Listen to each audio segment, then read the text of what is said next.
Hello guys, my name is Bharat. Welcome back. और अब हम लोग आ चुके हैं लास्ट लेक्चर पर chemical reactions and equations chapter के। तो अब तक हम लोगों ने काफ़ी सारी चीज़ें ऑलरेडी कवर कर ली हैं। केमिकल रिएक्शंस के बारे में बात की और हमने देखा कि कैसे केमिकल रिएक्शंस फिज़िकल रिएक्शंस से डिफरेंट होते हैं। काफ़ी सारे एग्जांपल्स हमने उसके लिए फिर हम लोगों ने बात की कि केमिकल रिएक्शन को इक्वेशन की फॉर्म में, सिंबॉलिक फॉर्म में कैसे रिप्रेजेंट किया जा सकता है और क्या सिग्निफिकेंस होती है जब हम लोग केमिकल रिएक्शन को केमिकल इक्वेशन की फॉर्म में लिखें और बैलेंस करके लिखें। उसके बाद हमने बैलेंसिंग केमिकल इक्वेशंस वो भी सीखा है और फिर हमने बात करना स्टार्ट किया है टाइप्स ऑफ केमिकल रिएक्शंस के बारे में। अब केमिकल रिएक्शंस के बारे में जब हम लोगों ने बात करना स्टार्ट किया तब हमने देखा कि केमिकल रिएक्शंस अलग अलग टाइप के कैसे हो सकते हैं। या तो कॉम्बिनेशन रिएक्शंस हो सकते हैं या फिर डिकम्पोजिशन रिएक्शन हो सकते हैं, कॉम्बिनेशन के उल्टे वाले डिस्प्लेसमेंट रिएक्शन हो सकते हैं, डबल डिस्प्लेसमेंट रिएक्शन हो सकते हैं। और हमने रिएक्टिविटी सीरीज़ के बारे में भी बात की जिसकी हेल्प से हम लोग हमेशा बता सकते हैं कि कौन किसको डिस्प्लेस या रिप्लेस करेगा।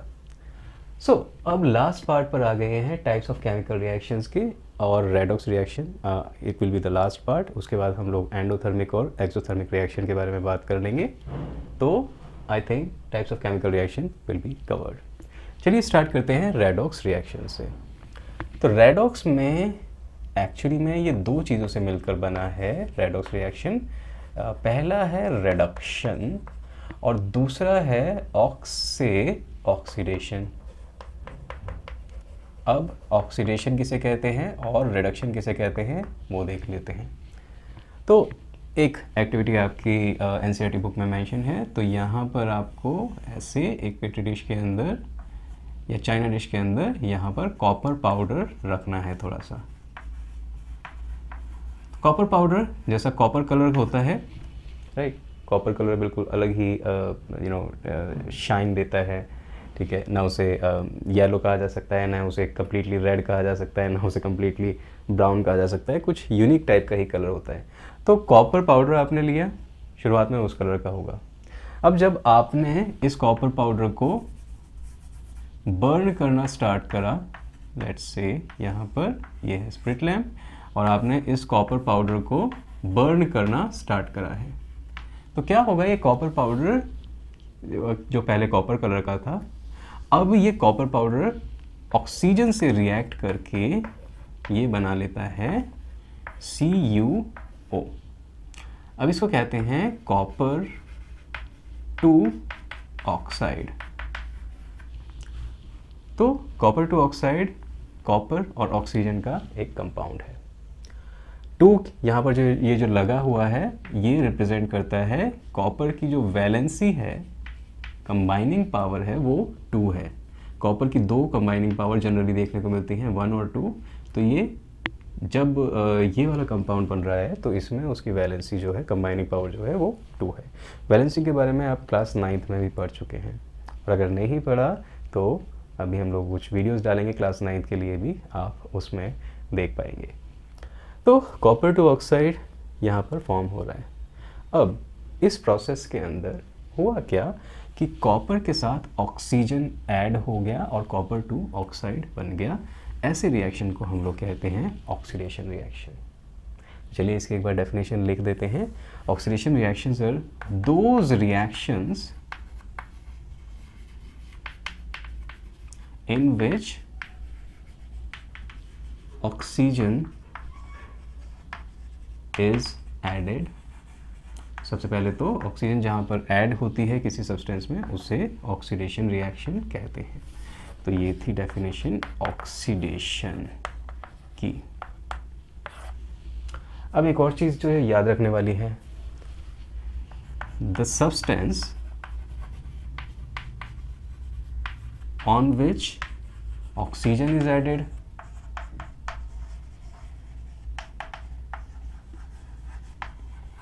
is said to be oxidized। तो डेफिनेशन तो बस ये थी, लेकिन जो याद रखने वाली चीज़ है वो ये भी है कि जिस सब्सटेंस पर ऑक्सीजन जाकर लगी है, जाकर ऐड हुई है, उसको हम लोग कहते हैं कि वो सब्सटेंस ऑक्सीडाइज्ड हो गया है। जैसे कि यहाँ पर क्या बोलेंगे कि कॉपर यहाँ पर इसका ऑक्सीडेशन हो गया है और कॉपर जो है ऑक्सीडाइज्ड हो गया है। सीधी बात है। अब ये जो आपका कॉपर ऑक्साइड बना है ना, जो ब्लैक कलर का है कॉपर 2 ऑक्साइड, आपने क्या करा, यहाँ से आपने इसके ऊपर डायहाइड्रोजन गैस जो है वो पास की और हीट दी इसे थोड़ा सा। तो क्या होगा अब कि जब कॉपर 2 ऑक्साइड पर हीट पास करेंगे आप और डायहाइड्रोजन गैस, हीट भी देनी पड़ेगी थोड़ा सा, तो होगा क्या कि ये जो कॉपर 2 ऑक्साइड है इसके अंदर से ऑक्सीजन निकल जाएगी और हाइड्रोजन के पास पहुंच जाएगी।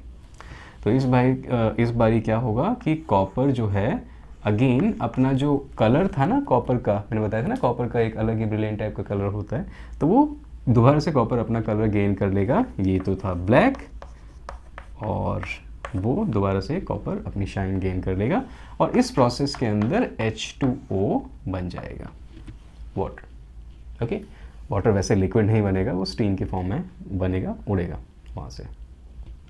तो अब इस प्रोसेस के अंदर कॉपर ऑक्साइड में से यहाँ पर से ऑक्सीजन निकल गई है। तो जब कहीं से ऑक्सीजन निकल जाती है तो हम उस प्रोसेस को नाम देते हैं रिडक्शन का। अब रिडक्शन क्या है देख लेते हैं भाई, कि those reactions in which oxygen is removed। तो ऐसे रिएक्शन जहाँ पर ऑक्सीजन जो होती है कहीं से रिमूव हो रही होती है, तो इसको हम कहेंगे कि भाई ये रिडक्शन हो गया है इसका। और एक और बात, जैसे वहाँ पे था ना कि ये सब्सटेंस ऑक्सीडाइज हो जाता है, कॉपर ऑक्सीडाइज हो गया था, मतलब उसके ऊपर ऑक्सीजन जुड़ गई थी, तो यहाँ पे हम लोग बोलते हैं कि ये वाला जो है कॉपर ऑक्साइड ये रिड्यूस्ड हो गया है। ओके, तो कॉपर ऑक्साइड अब की बार रिड्यूस्ड हो गया, कॉपर ऑक्साइड के अंदर से ऑक्सीजन चली गई। अब रिडक्शन हो गया कॉपर ऑक्साइड का, क्लियर हो गया। लेकिन एक और जो ध्यान देने वाली चीज़ है यहाँ पर वो ये है कि कॉपर ऑक्साइड का तो रिडक्शन हो गया, लेकिन अगर हम लोग यहाँ पर बात करते हैं हाइड्रोजन की, भाई हाइड्रोजन पर तो ऑक्सीजन ऐड हो गई है, राइट। तो जहाँ पर कॉपर ऑक्साइड का रिडक्शन हुआ है, क्या हम ऐसा बोल सकते हैं कि हाइड्रोजन का ऑक्सीडेशन हुआ है? बिल्कुल बोला जा सकता है, क्योंकि हाइड्रोजन का ऑक्सीडेशन ही हुआ है, हाइड्रोजन पर ऑक्सीजन जुड़ी है। ऐसे रिएक्शन जहां पर कि रिडक्शन और ऑक्सीडेशन साथ साथ हो रहा हो, उन रिएक्शंस को हम लोग नाम देते हैं रेडॉक्स रिएक्शंस का। तो यही हेडिंग है, यही टॉपिक है अपना, रेडॉक्स रिएक्शन। तो रेडॉक्स रिएक्शन क्या कहेंगे, यहीं पर मैं लिख देता हूं, redox reaction are those reactions in which oxidation and reduction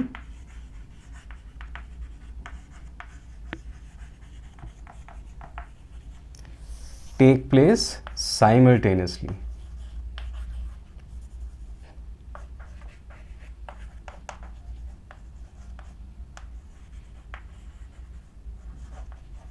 तो ऑक्सीडेशन भी हो रहा होता है जहाँ पर रिडक्शन भी हो रहा होता है, उसको हम लोग कहते हैं रेडॉक्स रिएक्शन। और ऐसा सिर्फ एक ही नहीं है, ज़्यादातर क्या होता है, ज़्यादातर रिएक्शंस में अगर एक कंपाउंड या एक सब्सटेंस ऑक्सीजन लूज़ कर रहा है तो दूसरा सब्सटेंस उसे गेन करने के लिए वहाँ पर होता है। तो रिडक्शन इस पर हो जाएगा जो लूज़ कर रहा है ऑक्सीजन, जो गेन कर रहा है ऑक्सीजन उस पर ऑक्सीडेशन हो जाएगा।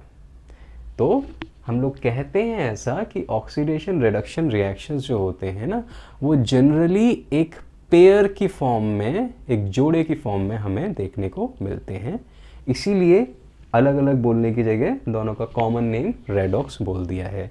तो रेडॉक्स रिएक्शन वो रिएक्शन है जिनके अंदर की ऑक्सीडेशन और रिडक्शन दोनों हो रहा होता है। अगर ये आपको समझ आया तो आगे बढ़ते हैं। तो late me rub the board और देखते हैं आगे का। सो गाइस, एनसीईआरटी में कुछ और एग्जांपल्स मेंशन हैं रेडॉक्स रिएक्शन के, इनको भी देख लेते हैं। तो रेडॉक्स रिएक्शन, यहाँ पर जिंक ऑक्साइड जो है वो रिएक्ट कर रहा है कार्बन के साथ और जिंक बन रहा है, कार्बन डाइऑक्साइड बन रही है। मतलब कि जिंक ऑक्साइड जो है ना, जिंक तो क्या कर रहा है, अपना ऑक्सीजन लूज कर रहा है, इसलिए इसको कहेंगे कि ये रिड्यूस्ड हो गया और जिंक पर रिडक्शन हो गया है। इजी है।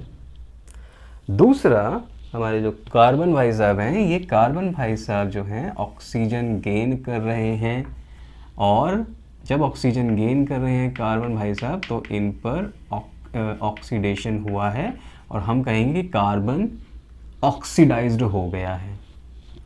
इजी है ये भी।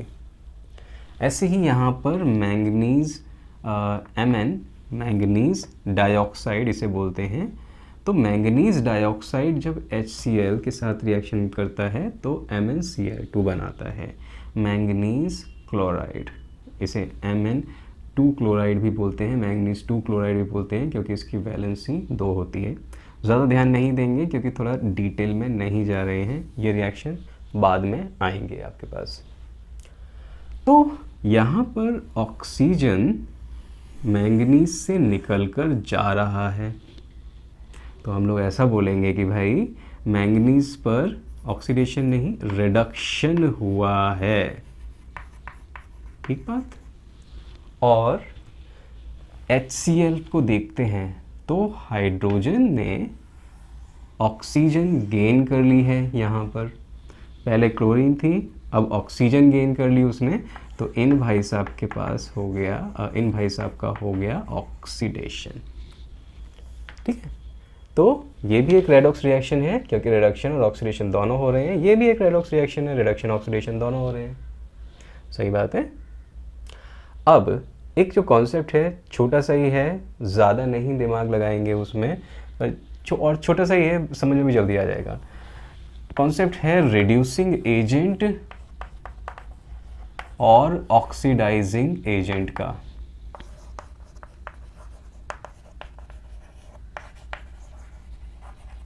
तो एजेंट क्या होता है?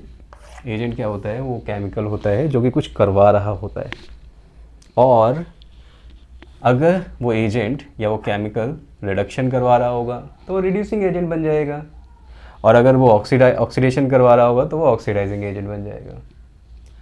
तो रिड्यूसिंग एजेंट वो एजेंट है, वो केमिकल कंपाउंड है या सब्सटेंस है जो कि रिडक्शन करवाएगा। अब यहाँ पर अगर ध्यान से देखा जाए, जिंक ऑक्साइड जब कार्बन के साथ रिएक्शन करवा रहा है तो इसका तो हो रहा है रिडक्शन। करवा कौन रहा है? करवा रहा है यहाँ पर कार्बन। क्यों? क्योंकि कार्बन नहीं होता तो कौन लेता है इसकी ऑक्सीजन? तो क्योंकि कार्बन उसकी ऑक्सीजन ले रहा है, उसका रिडक्शन करवा रहा है, तो कार्बन को हम लोग कह देंगे यहाँ पर रिड्यूसिंग एजेंट Ra। और जिंक ऑक्साइड, ये भाई साहब जो हैं कार्बन को ऑक्सीजन सप्लाई कर रहे हैं। कार्बन को इन्होंने ऑक्सीजन डोनेट कर दी या दे दी, या कार्बन ने छीन ली, पर ली तो इसी से ही। तो कार्बन का ऑक्सीडेशन तो हुआ, करवाया किसने? करवाया है हमारे जिंक ऑक्साइड भाई साहब ने। तो इसको हम लोग नाम देते हैं ऑक्सीडाइजिंग एजेंट का। समझ आया? चलिए एक और दूसरा वाला एग्जांपल देख लेते हैं। इसमें ऑक्सीडाइजिंग एजेंट, रिड्यूसिंग एजेंट देखते हैं। MnO2 मैंगनीज ऑक्साइड, इसका रिडक्शन हो रहा था, इससे ऑक्सीजन जा रही थी। ले कौन रहा था ऑक्सीजन? हाइड्रोजन। तो जो हाइड्रोजन ऑक्सीजन ले रहा था उसने इसका रिडक्शन करवाया, इसलिए इसका नाम हमने दे दिया रिड्यूसिंग एजेंट। और MnO2 ने, मैंगनीज ऑक्साइड ने, डाइऑक्साइड ने हाइड्रोजन को सप्लाई करी ऑक्सीजन, उसका ऑक्सीडेशन करवाया, नाम इसका दे दिया, इसीलिए हमने ऑक्सीडाइजिंग एजेंट। तो ये है फंडा।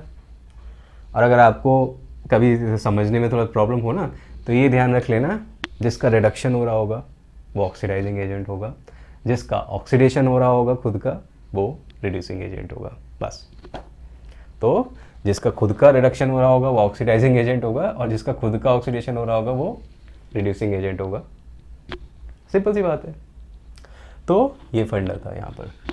अब आपका टाइप्स ऑफ केमिकल रिएक्शन में जो मेन 5 टाइप्स होते हैं वो तो कंप्लीट हो गए हैं, लेकिन एक और टाइप से हम लोग रिएक्शंस को डिवाइड करवाते हैं, वो भी बहुत इंपॉर्टेंट है, जो कि है एंडोथर्मिक एंड एक्सोथर्मिक रिएक्शन। तो एक बार ब्रीफली वो भी टॉपिक कवर कर लेते हैं और उसके बाद लास्ट टॉपिक की तरफ मूव करेंगे इस चैप्टर के। Okay, let me rub the board, then let's move ahead. So guys, अब तक हम लोगों ने बात की टाइप्स ऑफ केमिकल रिएक्शंस के अंदर कि रिएक्शंस काफ़ी अलग अलग टाइप के होते हैं। जैसे कि कॉम्बिनेशन रिएक्शन। कॉम्बिनेशन रिएक्शन में क्या होता है, 2 या 2 से ज़्यादा रिएक्टेंट मिलकर एक सिंगल प्रोडक्ट वहाँ पर बना रहे होते हैं। इस रिएक्शन में कार्बन और ऑक्सीजन 2 रिएक्टेंट हैं, सिंगल प्रोडक्ट बना रहे हैं, कॉम्बिनेशन। कॉम्बिनेशन का जो ऑपोजिट हो जाता है वो डीकम्पोजिशन। अगर कॉम्बिनेशन में चीज़ें बन रही हैं तो डीकम्पोजिशन रिएक्शन के अंदर चीज़ें ब्रेक हो रही होंगी। तो अगर कैल्शियम कार्बोनेट है यहाँ पर और उसको बहुत सारी आपने हीट दे दी है, तब जाकर क्या होगा कि ये कैल्शियम ऑक्साइड में कन्वर्ट हो जाएगा और कार्बन डाइऑक्साइड के अंदर। ऐसे ही एक और रिएक्शन यहाँ पर ले लेते हैं, एक और टाइप इसके अलावा भी होते हैं, ये डिस्प्लेसमेंट रिएक्शन और डबल डिस्प्लेसमेंट रिएक्शन। तो डिस्प्लेसमेंट में क्या होता है कि एक चीज़ या एक एलिमेंट दूसरे को उसके एक्वा सॉल्यूशंस में से बाहर निकाल देता है। इसका भी हमने विद एग्जांपल देख लिया कि जिंक जो है कॉपर सल्फेट को उसके सॉल्यूशन के अंदर से बाहर निकाल रहा था। जिंक सल्फेट यहाँ पर बन रहा था और कॉपर जो है वो बाहर जा रहा था। इन भाई साहब ने कॉपर को किक आउट कर दिया, रिप्लेस कर दिया या डिस्प्लेस कर दिया। उसके बाद हम लोगों ने डबल डिस्प्लेसमेंट का भी एग्जाम्पल देखा था और डबल डिस्प्लेसमेंट रिएक्शंस भी करी थी। तो इस कैटेगरी में जो रिएक्शन आते हैं उसके अंदर एक चीज़ दूसरे को रिप्लेस या डिस्प्लेस नहीं करती, दोनों म्यूचुअली एक दूसरे को डिस्प्लेस कर देते हैं। जैसे कि Na2SO4, शायद यही एग्जाम्पल आपके NCERT में दिया हुआ है, और BaCl2। तो यहाँ पर क्या होता है, बैरियम जो है सोडियम को और सोडियम जो है बैरियम को रिप्लेस कर देगा। तो क्या होगा, बैरियम सल्फेट बन जाएगा यहाँ पर और सोडियम क्लोराइड बन जाएगा। ये थे रिएक्शन। इसके अलावा हमने एक और कैटेगरी देखी थी जहाँ पर या तो ऑक्सीजन जुड़ रहा होता है या निकल रहा होता है या दोनों चीज़ें साथ में हो रही होती हैं। रिडक्शन ऑक्सीडेशन जब साथ में होता है तो उसे कहते हैं रेडॉक्स रिएक्शंस। रेडॉक्स रिएक्शंस में हमने देखा था जैसे कि CuO है, कॉपर 2 ऑक्साइड है, इसका जब हाइड्रोजन के साथ में रिएक्शन करवाओगे तो क्या होगा, ऑक्सीजन यहाँ से इसके ऊपर चली जाएगी और कॉपर जो अकेला रह जाएगा। तो कॉपर के साथ ऑक्सीजन लूज़ हुई तो इसका हो गया रिडक्शन, और दूसरे वाले के साथ ऑक्सीजन गेन होती है, हाइड्रोजन के पास ऑक्सीजन गेन होती है, तो उसे हम लोग नाम दे देते हैं ऑक्सीडेशन का। इस टाइप से हम लोगों ने 5 कैटेगरीज में टाइप्स ऑफ केमिकल रिएक्शन को अभी तक डिवाइड करा है। नो डाउट ये डिवीज़न बेटर है, काफ़ी अच्छा है, but the only problem that we see in this division is जब भी कोई केमिकल रिएक्शन होता है ना, तो हमें बहुत मुश्किल होती है उसको किस कैटेगरी में हम लोग डालें। क्यों? क्योंकि हम लोगों को पता नहीं होता सबसे पहली बात कि वहाँ पर प्रोडक्ट जो है एग्जैक्टली क्या बन रहा है। यहाँ पर जैसे कि कार्बन डाइऑक्साइड है, अगर लिमिटेड सप्लाई ऑक्सीजन की हो जाए तो कार्बन डाइऑक्साइड नहीं बनता, कार्बन मोनोऑक्साइड बन जाता है। हम कैसे श्योर होंगे कि कार्बन डाइऑक्साइड बन रहा है, कार्बन मोनोऑक्साइड बन रहा है? हम उसको चेक करेंगे और आगे के रिएक्शंस के साथ। दोबारा हमें एक और रिएक्शन करवा कर देखना पड़ेगा, तब हम लोग श्योर हो सकते हैं कि कार्बन डाइऑक्साइड बन रहा है या कार्बन मोनोऑक्साइड बन रहा है। सो यहाँ पर रखने में, इन कैटेगरीज में रखने में केमिकल रिएक्शंस को थोड़ा सा मुश्किल तो होती है। इसीलिए एक और टाइप का डिवीज़न है हमारे पास जिसमें कि प्रॉब्लम नहीं होती और ये जो प्रॉब्लम मैं बता रहा हूँ वो सॉल्व हो जाती है। कैसे, देख लेते हैं। जनरली हम लोगों को चाहिए वो चीज़ें जो हम लोग ऑब्ज़र्व कर सके, वहाँ पर देख कर, छू कर, टच करके, स्मेल करके देख सके कि हाँ ये चीज़ श्योरिटी है कि ये हो रहा है। तो इस बेसिस पर या फिर फिज़िकली चेंजेस को देखकर जो हम लोग बता पाते हैं कि कौन से टाइप के केमिकल रिएक्शन हो रहे हैं, इस बेसिस पर हम लोग क्या करते हैं, टाइप्स ऑफ केमिकल रिएक्शन को डिवाइड करते हैं बेस्ड ऑन, पहला heat absorbed by the system, absorbed by reaction, या फिर दूसरा heat released by the system, जहाँ पर या तो हीट रिलीज हो रही होगी किसी भी केमिकल रिएक्शन में या फिर हीट एब्जॉर्ब हो रही होगी किसी भी केमिकल रिएक्शन में। सो ये तो चीज़ आसान है। अगर आपने एक बीकर लिया और इस बीकर के अंदर आपने चीज़ें मिलाई और यहाँ पर देखा आपने कि यहाँ से हीट निकल रही है, तो इस रिएक्शन को नाम दे देते हैं हम लोग एक्सोथर्मिक। और अगर हीट या जहाँ पर हीट रिलीज हो रही होती है तो वहाँ पर एक्सोथर्मिक, और जहाँ पर हीट एब्जॉर्ब हो रही होती है वहाँ पर हम लोग नाम दे देते हैं एंडोथर्मिक रिएक्शंस। सो ऐसा होता है। सो एंडोथर्मिक रिएक्शंस क्या होते हैं? If in a chemical reaction heat is absorbed by the reaction or in the reaction, then the reaction is known as endothermic. And if heat is released by the reaction, then the reaction is known as exothermic. तो exothermic वाले के examples तो बहुत सारे हैं। एक simple सा ले लेते हैं। जब भी कुछ बर्न हो रहा होता है, जैसे कि कार्बन है, सो ऑक्सीजन के साथ बर्न हो रहा है ये, तो कार्बन डाइऑक्साइड बनाते हुए ये बहुत सारी एनर्जी रिलीज करता है इन फॉर्म ऑफ हीट। तो जहाँ पर हीट रिलीज हो रही है एक्सोथर्मिक। और ऐसे ही मैग्नीशियम रिबन वाला जो एग्जांपल देखा था, मैग्नीशियम रिबन को हम लोग बर्न कर रहे थे तो बन रहा था मैग्नीशियम ऑक्साइड, और मैंने कहा था बहुत सारी हीट निकलती है, बहुत सारी लाइट एनर्जी भी वहाँ पर निकलती है। हम लोग हीट को कंसिडर कर रहे हैं, सिर्फ यहाँ पर लाइट एनर्जी को भी नहीं देख रहे हैं। सो यहाँ पर जबकि हीट रिलीज हो रही है तो इसे कह देते हैं एक्सोथर्मिक रिएक्शन। सी, और एक एंडोथर्मिक का अगर मैं बात करूँ तो आपकी एनसीईआरटी के अंदर एक ही एग्जाम्पल दे रखा है एंडोथर्मिक रिएक्शन का, जहाँ पर कि आपको फील हो सकता है ठंडा होता हुआ। बाकी एंडोथर्मिक रिएक्शन तो काफ़ी सारे हैं। फॉर एग्जांपल यहाँ इस रिएक्शन के अंदर कैल्शियम कार्बोनेट के अंदर हीट एब्जॉर्ब हो रही है, तो ये भी तो एक एंडोथर्मिक रिएक्शन ही है। लेकिन हम लोग वैसा वाला लेते हैं जिसमें कि आप इस बीकर को टच करके बता सकते हो कि भाई यहाँ पर थोड़ा ठंडा हो रहा है बीकर, तो यहाँ पर हीट एब्जॉर्ब हो रही होगी।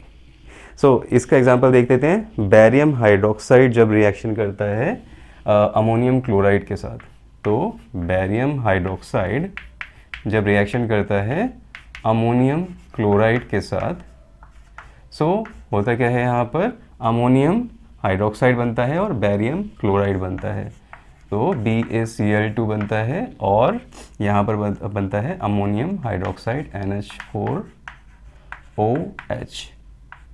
सो ये रिएक्शन है। अभी जो NH4OH है ना, ये भी डिसोसिएट हो जाता है आगे जाकर अमोनिया और वाटर के अंदर। तो काफ़ी सारी बुक्स जो आप NCERT के अलावा देखोगे, शायद वहाँ पर ऐसा लिखा हो, इसकी जगह काट कर लिखा हो NH3 और H2O, तो घबराना मत, सेम रिएक्शन है। क्योंकि जैसे ही ये चीज़ बनती है अमोनियम हाइड्रोक्साइड, ये डिसोसिएट हो जाती है वहाँ पर NH3 और H2O के अंदर। अब इस रिएक्शन में अगर आपने बीकर के अंदर बैरियम हाइड्रोक्साइड मिलाया, अमोनियम क्लोराइड मिलाया, तो जब ये फॉर्मेशन होगी ना प्रोडक्ट की, तो वो बीकर जो है ठंडा हो जाएगा मतलब वो हीट जो है एब्जॉर्ब कर रहा होगा। सो इस केस में आप लोग देखकर बता सकते हैं कि हाँ हीट एब्जॉर्ब कर रहा है वो। वैसे तो बहुत सारे ऐसे एग्जांपल्स हैं, जैसे कि ये वाला था, ये भी एक एंडोथर्मिक रिएक्शन है, क्योंकि भाई हीट तो एब्जॉर्ब हो ही रही है ना यहाँ पर। ये रिएक्शन बिना हीट के तो हो ही नहीं सकता। अब इस कैटेगरी में डिवीजन का क्या है सिग्निफिकेंस, मैंने बताया आपको कि हीट निकल रही होती है या एब्जॉर्ब हो रही होती है तो हम बहुत जल्दी फील कर लेते हैं उसको। इसलिए इस कैटेगरी में या फिर इस टाइप के क्लासिफिकेशन के अंदर जो कैटेगरीज बनती हैं उनमें रिएक्शंस को हम लोग ईजिली डाल सकते हैं, पुट कर सकते हैं। So it is easy, right. तो ये हो गए हमारे types of chemical reactions complete. अब दो छोटे से एग्जांपल्स हैं कि oxidation and reduction in daily life, उनको जल्दी से कर लेते हैं और फिर हमारा चैप्टर जो है वो कंप्लीट हो जाएगा। तो चलिए वो पार्ट भी कंप्लीट कर लेते हैं जल्दी से। Late me rub the board और फिर आगे बढ़ते हैं। सो गाइस अब हम लोग बात कर लेते हैं कि ऑक्सीडेशन जो हम लोग डेली लाइफ में ऑब्जर्व करते हैं वो ऑक्सीडेशन कैसे देखने को मिलता है हमें। ऑक्सीडेशन देखने को मिलता है हमें in form of corrosion, in form of rancidity. ये दोनों क्या होते हैं इसके बारे में बात करते हैं। तो कोरोजन क्या होता है, सबसे पहले तो ये देख लीजिए। कोरोजन होता है it refers to attack of moisture, air, acids etc. on metals to form undesirable products. So कई बार क्या होता है कि मेटल पर एयर, मॉइस्चर, एसिड्स ये सब अटैक करते हैं, ठीक है, और वहाँ पर क्या होता है, कोरोजन हो जाता है।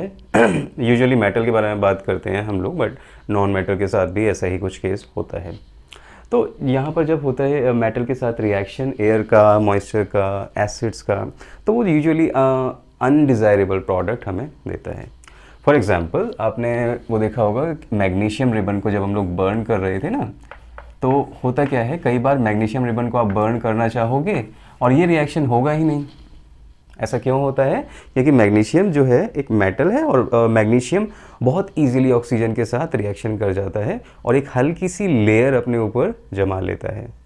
तो कई बार क्वेश्चन पूछा जाता है ना आपको, ये मैंने पहले भी रिपीट करा है और मैं दोबारा बता रहा हूँ कि मैग्नीशियम रिबन को जलाने से पहले सैंड क्यों करते हैं या रब क्यों करते हैं सैंड पेपर से? वो इसलिए करते हैं कि ये जो लेयर जमी होती है मैग्नीशियम के ऊपर, मैग्नीशियम ऑक्साइड की, ये हट जाए और मैग्नीशियम एक्सपोज हो जाए वहाँ पर और हम उसे जला पाएँ एक्सपेरिमेंट के लिए। तो ये है। इसके अलावा भी बहुत ऑलमोस्ट सभी मेटल जो है कोरोड होते हैं। जैसे कि कॉपर जो है, कॉपर के साथ अभी हम लोगों ने देखा था कॉपर टू ऑक्साइड बन जाता है। और अगर बात करें आयरन की, आयरन का तो केस बहुत ही स्पेशल है, क्योंकि आयरन क्या होता है, O2 ऑक्सीजन के साथ रिएक्ट करता है इन प्रेजेंस ऑफ H2O। तो जब एयर के अंदर मॉइस्चर होता है तो आयरन रिएक्ट कर जाता है और बहुत सारे अलग अलग कंपाउंड्स बनाता है जिन्हें हम कॉमन नेम दे देते हैं रस्ट का। तो इस प्रोसेस को नाम दे देते हैं हम लोग रस्टिंग का, और ये बहुत ज़्यादा इम्पॉर्टेंट है। तो corrosion in case of iron is known as rusting. सबने देखा होगा ये वाला तो कि अगर आयरन नेल्स हैं, आयरन का तवा है या पेन है, उसको खुला छोड़ दो बरसातों में और उसके ऊपर एक रेडिश ब्राउन कलर की लेयर जम जाती है, रस्ट वहाँ पर कलेक्ट हो जाता है। तो आयरन का भी कोरोजन होता है और आयरन का कोरोजन इतना इम्पॉर्टेंट है, इतना डेली लाइफ में दिखता है कि भाई इसको हमने नाम ही दे दिया अलग से, रस्टिंग। आयरन बहुत ज़्यादा कोरोड होता है। ऐसे ही एल्युमिनियम भी कोरोड होता है और सोडियम भी कोरोड होता है, और जितने भी आपको मेटल्स दिखेंगे वो थोड़ा बहुत तो कोरोड होते ही हैं। लेकिन कुछ ऐसे भी मेटल्स हैं जो कोरोड नहीं होते, जैसे कि हम लोगों ने हाइड्रोजन से नीचे जो रिएक्टिविटी सीरीज़ में आने वाले थे वो देखे थे। गोल्ड जो है वो कोरोड नहीं होता है, ओके। सिल्वर जो है वो कोरोड नहीं होता है, और अगर होता भी है तो ये इतना माइनर होते हैं कि इनको पता ही नहीं लगाया जा सकता, इसीलिए इनकी चमक जो है बरकरार रहती है सालों साल। सो ये था कोरोजन। अब कोरोजन हमारे लिए फ़ायदेमंद है या नुकसानदायक है, आप खुद सोचिए। ज़्यादातर केसेस में 99.99 केसेस में कोरोजन हमारे लिए हार्मफुल होता है। तो कोरोजन को बचाने के लिए हम लोग क्या करते हैं, जैसे कि ये है आपका आयरन का डोर। थोड़े दिनों में आयरन के डोर पर ऐसे लेयर जम जाएगी रस्ट की। अब ये रस्ट की लेयर जम जाएगी, इससे पहले आप क्या कर सकते हैं, आयरन को या तो उसके ऊपर ऑयल लगा दो, ऑयलिंग कर दो, या तो उसके ऊपर पेंट कर दो, या तो उसे सैंड पेपर से रब कर दो। और ऐसे बहुत सारे वहाँ पर काम हैं जो आप कर सकते हो कोरोजन को प्रिवेंट करने के लिए। रब करने से प्रिवेंट तो नहीं होगा, बट जो रस्ट है वहाँ वो हट जाएगा उसके ऊपर से। तो एक क्वेश्चन करेंगे अभी, जब हम लोग क्वेश्चन आंसर्स का एक वीडियो करेंगे ना, तो क्वेश्चन करेंगे कि हाउ टू प्रिवेंट कोरोजन, इसके बारे में डिटेल में आंसर वहाँ पर देते हैं। तो ये था कोरोजन कि जब अनडिज़ायरेबल मटेरियल्स फॉर्म हो जाते हैं, एसिड, एयर, वाटर, मॉइस्चर, ये सब रिएक्ट करता है मेटल से, तो उसको हम लोग कह देते हैं कोरोजन, राइट। ओके, ये कोरोजन है, ROSION है, सॉरी स्पेलिंग मिस्टेक के लिए। अब बात करते हैं रेंसिडिटी की। रेंसिडिटी क्या होता है कि जैसे मेटल्स वहाँ पर थे, मेटल्स ऑक्सीजन के साथ रिएक्ट कर जाते हैं, मॉइस्चर के साथ रिएक्ट कर जाते हैं, एसिड के साथ रिएक्ट कर जाते हैं, वैसे ही जो हमारे फैट्स होते हैं वो ऑक्सीजन के साथ रिएक्ट करते हैं और ऑक्सीजन के साथ रिएक्ट करके वो ऑक्सीडाइज्ड हो जाते हैं। और ऑक्सीडाइज्ड फैट, अगर हम लोग खाने वाले फैट्स की बात कर रहे हैं, तो ऑक्सीडाइज्ड फैट जो होते हैं वो फाउल स्मेलिंग होते हैं, थोड़ा सा अजीब टाइप का टेस्ट भी देते हैं हमें, इसलिए फैट्स को ऑक्सीजन से बचाकर रखना होता है।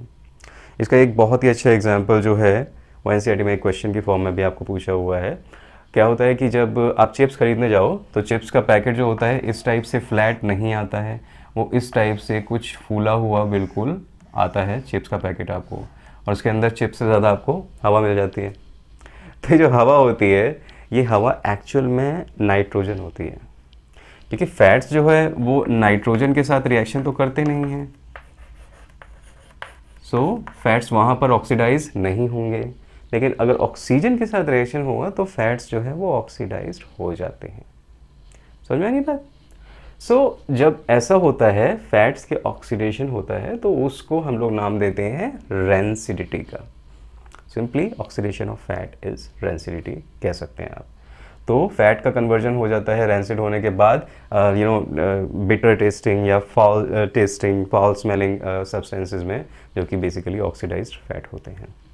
तो इसी के साथ आपका ये चैप्टर जो है वो समाप्त होता है। और इस चैप्टर के समाप्त होने के साथ मैं आपको एक और चीज़ बता देता हूँ कि अभी क्वेश्चन आंसर्स के लिए एक और सेशन रखेंगे, तो उसकी वीडियो जल्द ही डालेंगे। So don't worry about that, but I hope इस चैप्टर में अब आपको कोई भी कन्फ्यूजन नहीं रहा होगा, क्योंकि हर एक चीज़ हम लोगों ने खोल कर बताई है। ऑलमोस्ट हर डेफिनेशन आपको वहाँ पर लिखवाई भी है, बोर्ड पर बताई भी है, समझाई भी है, डेली लाइफ्स के एग्जाम्पल्स भी लिए हैं। तो अब मुझे नहीं लगता कि केमिकल रिएक्शंस और इक्वेशन में आपको कोई प्रॉब्लम होनी चाहिए, राइट। तो चलिए इसी के साथ इस वीडियो को एंड करते हैं और इस चैप्टर को भी एंड करते हैं। रिमेंबर, अभी क्वेश्चन आंसर जो हैं उसके लिए एक सेपरेट वीडियो बनाएंगे। So wait for that. Bye bye, take care, my name is Bharat and see you in the next chapter's video.